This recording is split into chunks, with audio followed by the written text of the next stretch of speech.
ഈശോയിൽ ഏറെ സ്നേഹമുള്ളവരെ, നമ്മൾ ഓരോരുത്തരും നമ്മുടെ സ്ഥാനത്തെ അംഗീകരിക്കുന്നുണ്ടോ?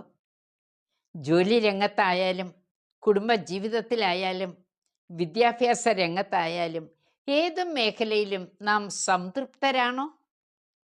ഇല്ലെങ്കിൽ ഒന്ന് തിരിഞ്ഞു നോക്കുക.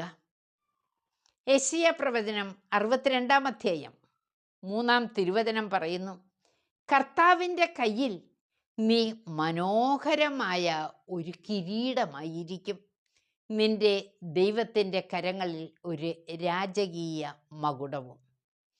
ഒരിക്കൽ കൗൺസിലിങ്ങിന് വന്ന ഒരു യുവാവ് പറഞ്ഞു, എനിക്ക് നല്ല സാലറിയുണ്ട്, പക്ഷേ എനിക്ക് ആ സ്ഥാപനത്തിൽ ജോലി ചെയ്യാൻ താല്പര്യമില്ല, മറ്റൊന്ന് തേടിയാലോ?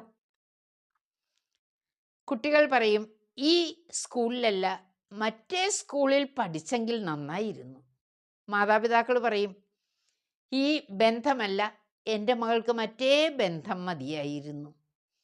പ്രിയപ്പെട്ടവരെ, ഓർക്കുക, നമ്മളായിരിക്കുന്ന അവസ്ഥ ദൈവം അനുഗ്രഹിച്ച് അനുവദിക്കുന്നതാണ്.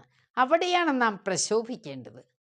ദൈവ തൃക്കരങ്ങളിൽ നിന്ന് സ്വീകരിച്ചുകൊണ്ട് ഓരോ ജോലിയും ഓരോ വിഷയവും കൈകാര്യം ചെയ്യാൻ നമുക്ക് കഴിയട്ടെ. ദൈവത്തിൻ്റെ കൃപയാണ് നമ്മുടെ ജോലിയെ നിയന്ത്രിക്കേണ്ടത്, നമ്മുടെ കഴിവല്ല.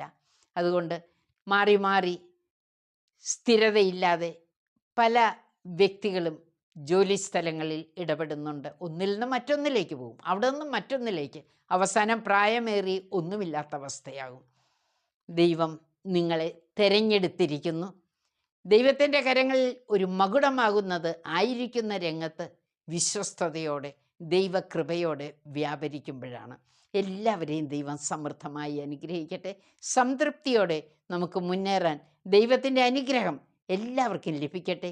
ദൈവിക സ്പർശനം എല്ലാവരെയും നയിക്കട്ടെ. ആമേൻ.